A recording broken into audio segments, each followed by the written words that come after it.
Assalamualaikum warahmatullahi wabarakatuh.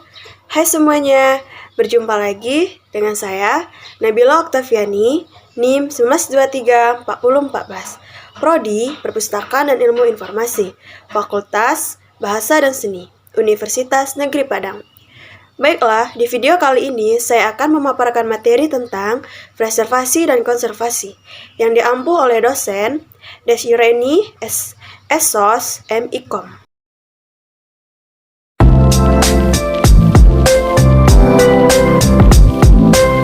Baiklah, materi selanjutnya yaitu perbaikan bahan pustaka dan restorasi. Perbaikan bahan pustaka dan restorasi ini terbagi menjadi 5 bagian. Yang pertama, menambal. Menambal maksudnya menutup bagian yang berlubang dapat dilakukan dengan kertas Jepang dan perekat kanji. Yang kedua, menyambung. Menyambung dilakukan untuk merekat bagian yang sobek atau lemah karena lipatan. Yang ketiga, penjilitan.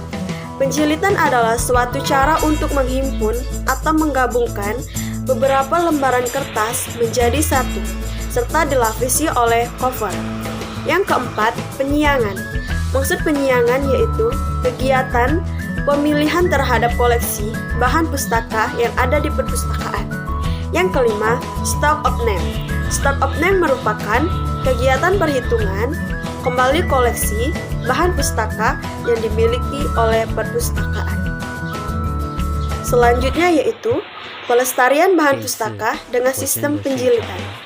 Perlu kita ketahui, penjilitan yaitu proses cara menjilid bahan perpustakaan dengan tujuan melindungi koleksi dari kerusakan. Kegiatan penjilitan ini termasuk dalam kegiatan konservasi yang meliputi perbaiki bahan perpustakaan yang rusak agar kondisinya bisa dikembalikan seperti aslinya. Selanjutnya yaitu menyiapkan penjilitan. Menyiapkan penjilitan ini juga terbagi menjadi 2, yaitu penghimpunan. Penghimpunan di sini yaitu penyusunan lembaran-lembaran menurut urutan yang dikehendaki, kemudian membentuk kuras atau pattern. Yang kedua, penggabungan. Penggabungan di sini adalah menyatukan secara erat dan pada suatu lembaran menjadi kartun, kemudian kartun-kartun itu digabungkan menjadi sebuah buku. Di dalam penjilitan terdapat sebuah bahan dan sarana. Bahan dan sarana ini terbagi menjadi beberapa bagian. Yang pertama, kertas. Kertas dibagi menjadi 5 bagian. Kertas Conqueror, kertas casing Samson, kertas board, kertas millboard, dan bookram and linen. Yang kedua, peralatan penjilitan dan mesin-mesin. Yang pertama, mesin potong semi otomatis. Yang kedua, mesin potong manual. Yang ketiga, alat potong board atau kacip. Yang keempat, pres buku atau koran.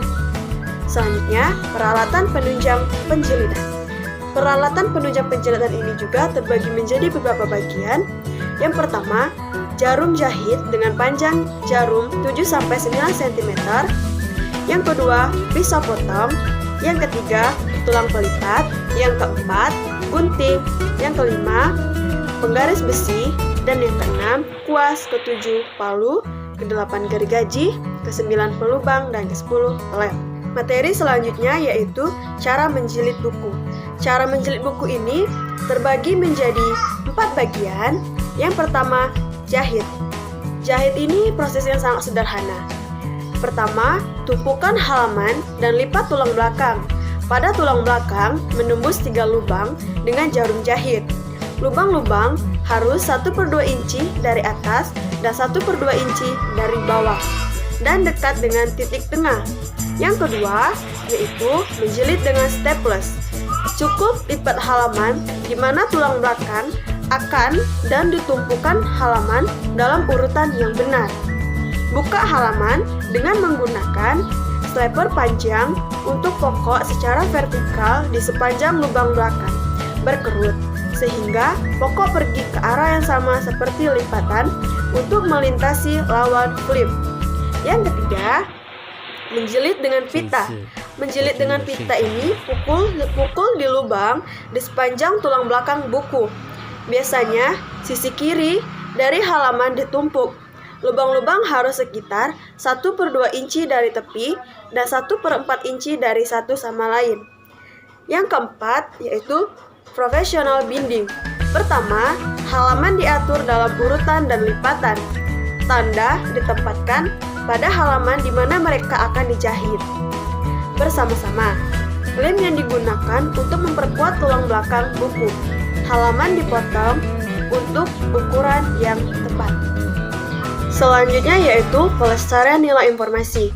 Pelestarian nilai informasi terbagi menjadi dua bagian. Yang pertama ada mikrofilm.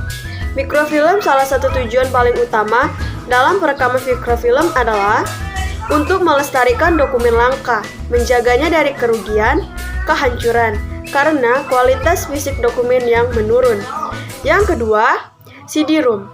Sesuai dengan namanya, data atau informasi digital yang sudah disimpan atau direkam dalam CD-ROM tidak bisa dihapus atau ditambah oleh pemakai.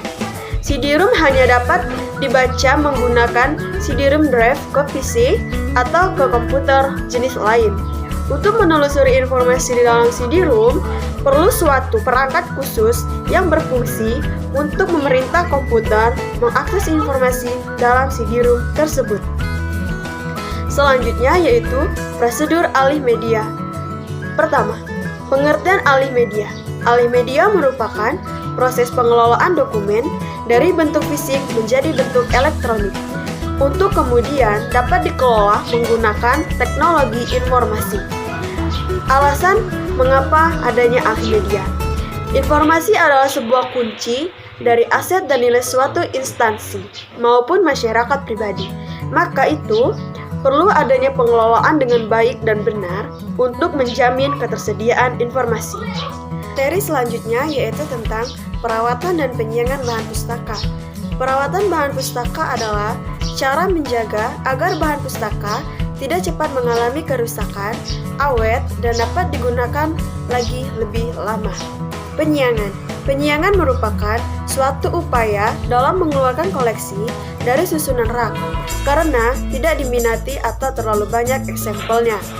Setelah ada edisi terbaru maupun koleksi itu tidak relevan terhadap pemenuhan kebutuhan informasi pemustaka. Fungsi, tujuan, dan manfaat penyiangan bahan pustaka. Yang pertama yaitu menyelamatkan nilai informasi dari dokumen. Yang kedua, menyelamatkan suatu dokumen. Yang ketiga, mempercepat proses temu kembali. Di dalam penyiangan bahan pustaka terdapat juga beberapa kendala. Yang pertama yaitu adanya hambatan rasa bangga terhadap koleksi yang dimiliki, seperti adanya perasaan segan atau tidak rela membuang bahan pustaka. Yang kedua, masih terdapatnya anggaran bahwa kuantitas koleksi menentukan kualitas. Terlepas dari status bahan pustaka dan relevansinya, dengan tujuan perpustakaan, jumlah koleksi dianggap sebagai kehebatan atau kelebihan dari perpustakaan. Yang ketiga, adanya anggapan bahwa penyiangan bertentangan dengan tujuan pengadaan atau konsep membangun koleksi. Yang keempat, masih ada prosedur yang rumit, terutama untuk koleksi perpustakaan